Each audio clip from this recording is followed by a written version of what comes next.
The night my roommate vanished was so ordinary I almost missed the first signs. I came home late from a closing shift at the coffee shop, shoulders aching from 8 hours of steaming milk and wiping counters.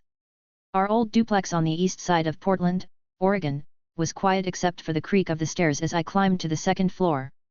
Light glowed faintly beneath Mia's door, her usual soft amber lamp. I remember thinking how reliable she was, the sort of person who boiled pasta exactly 8 minutes, folded clothes while they were still warm, and never once missed rent. When my alarm went off the next morning, her door was still shut. No surprise there. Mia loved to sleep in on Saturdays. But by noon, after I'd cooked eggs and scrolled half asleep through my phone, something tugged at me. The apartment was too silent, no faint music, no kettle hiss. I knocked. Mia? You up? Nothing. I tried again, louder. Still nothing. The air carried that faint lavender scent she always burned in her diffuser, but it felt stale, like a memory instead of something fresh. I pushed the door open.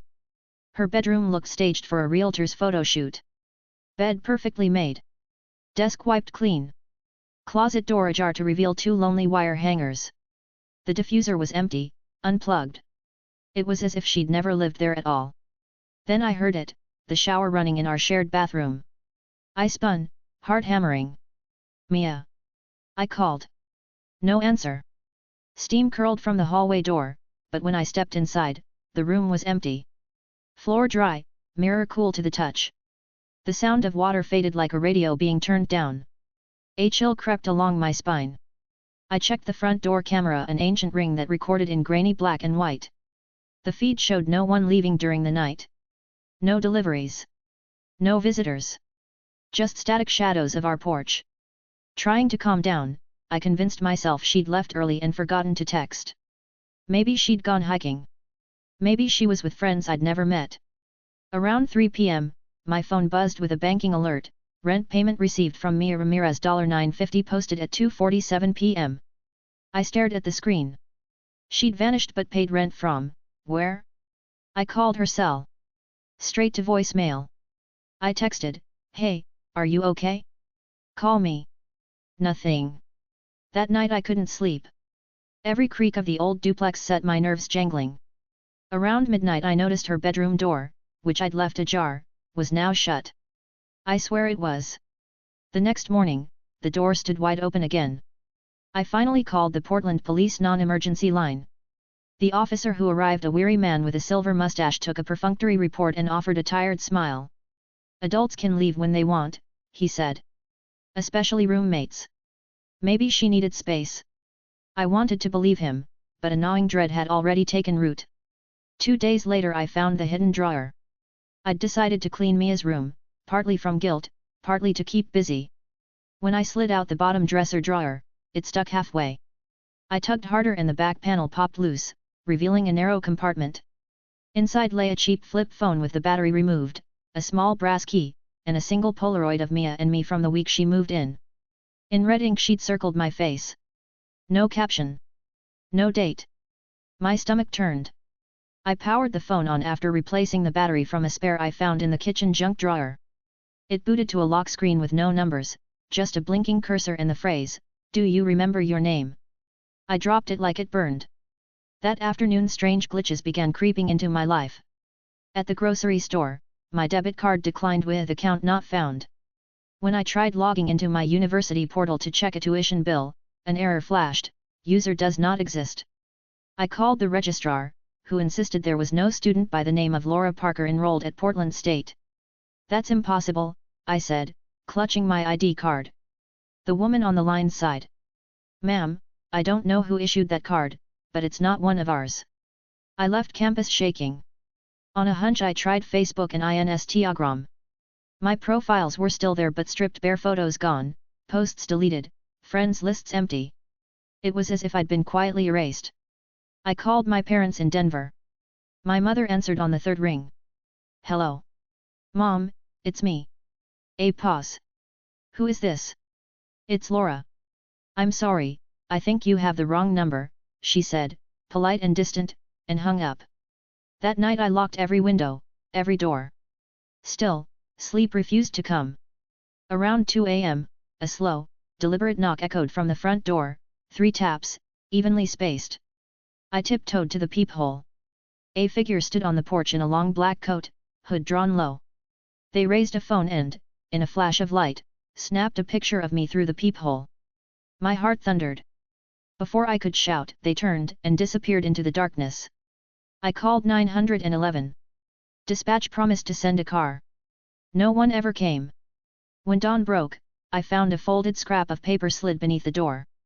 The handwriting matched the notes in Mia's journal. Stop looking. You were never here. I didn't bother calling the police again.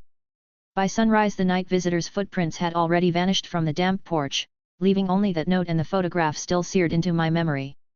My own reflection in the peephole, the tiny warped version of me, felt less real than the stranger outside. I spent the morning trying to anchor myself to something solid. Bank branch first. The teller frowned at my driver's license. This ID number isn't valid, she said after a few taps on her keyboard. Do you have another form of identification? I handed her my passport. She scanned it and blinked. This expired 20 years ago. That's impossible. I just renewed it last summer. She set the booklet down gently, like it might break. Ma'am, the system shows no record of you. Maybe call the State Department. I left before she could ask more questions. Outside, the sunlit streets of Portland looked washed out, like a photograph left in the rain. People passed without meeting my eyes.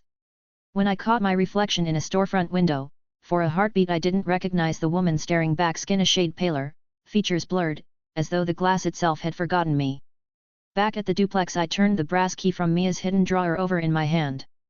It was small, old-fashioned, the kind used for a padlock or a storage unit. A number 17 was etched into the side. I didn't know where to start, until I remembered the self-storage facility a few blocks away. Mia had once mentioned keeping sentimental stuff off-site. The manager barely glanced at the key before leading me to Unit 17. Haven't seen the renter in months, he said, unlocking the corrugated door. Inside waited a single steel filing cabinet. No dust, as if someone had cleaned it that morning. The top drawer slid open smoothly to reveal folders labeled with dates and names none familiar until I reached the last one, Parker, Laura. My own birth certificate lay on top, but the photo wasn't me. Different eyes, different smile. Beneath it sat a stack of driver's licenses, each with my name but a slightly different face, as if someone had been iterating versions of me like draft sketches. The final item was a thin leather journal, its pages filled with tight handwriting I recognized from Mia's room. The experiment nears completion. Subject believes herself authentic. Observation phase ends when digital traces collapse. Final retrieval scheduled once she notices the overlap. A chill spread through me. Subject? Retrieval? The last page carried a date, tonight, 11:59 p.m. I backed out of the unit and nearly collided with the manager. His smile didn't reach his eyes. Find what you needed, he asked, voice too even. I mumbled something and fled. All afternoon the city seemed to flicker. Traffic lights froze on yellow.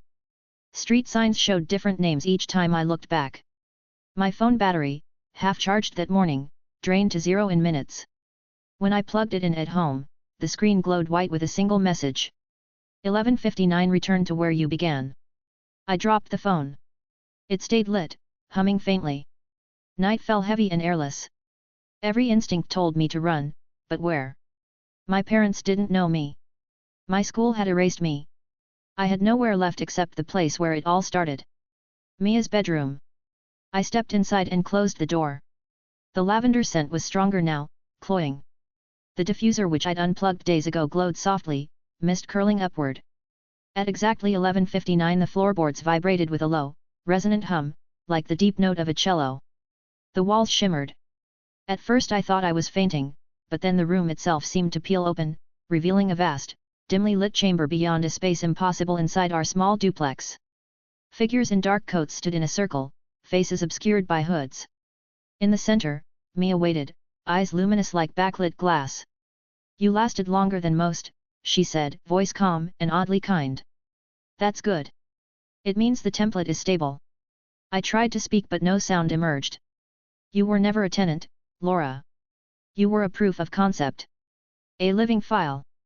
We needed to know if a person built from data could persist when the data was removed. Her words slid through me like cold water. I'm real, I finally managed. You are, she said, tilting her head, just not original. She raised a hand. The hooded figures stepped closer. It's time to bring you home. I bolted. The chamber seemed endless, corridors unfolding where none had been. I ran until my lungs burned, until the lavender smell thinned to nothing. At some point the world snapped like a rubber band and I stumbled into the chill night air of an empty alley. No duplex. No storage unit. Only a cracked sidewalk under a flickering streetlight. Behind me, darkness pooled like ink. A phone buzzed in my pocket. I hadn't felt it there before. The same flip phone from Mia's drawer, screen glowing with a single line of text. Welcome to Phase 2. Then it went black. It's been 3 weeks. I'm writing this from a library in Spokane, Washington. How I got here I can barely recall. My reflection shifts slightly each morning, as if someone is still editing. Sometimes strangers look at me with recognition before catching themselves. Sometimes I catch sight of Mia across a street or reflected in a bus window, smiling faintly before disappearing into a crowd. I don't know what Phase 2 is. I don't know who they are, or if I was ever more than a collection of borrowed memories.